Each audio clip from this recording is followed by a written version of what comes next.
apirilaren 7an, hemen Ekuadorreko Oianean, lur-jauzi bat eman zen, eta geroz horregaitik apurtu ziren 3 petrolio hodi.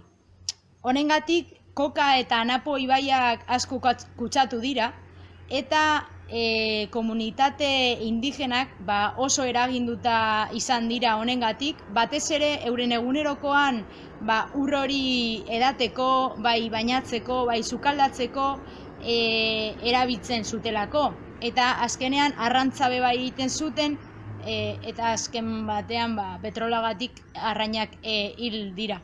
Orduan hemendik bikariatotik hasieratik oso arduratuta egon gara herritarren gaitik, eta kontutan izanik petrolerak eta baita ere gobernutik informazioa estali nahi izan dutela, orduan gure aldetik informatu egin gara, eta saiatu gara publikatzen eta denuntziatzen hedabide desberdinetan larrialdi hau eta hemen bertan gertatu dena.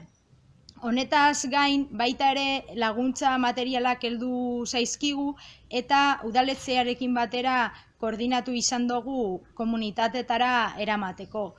Eta azkenik komunitate indigenekin misioan dabizen pertsona batzuk beste egunean Amarumesa komunitatera joan ziren, ikusteko jendea zelan dagoen, baita ere argazki eta bideo ezberdinak egin zituzten, komunitatekoei ahotsa emoteko eta eurek izateko denuntziatzen dutena.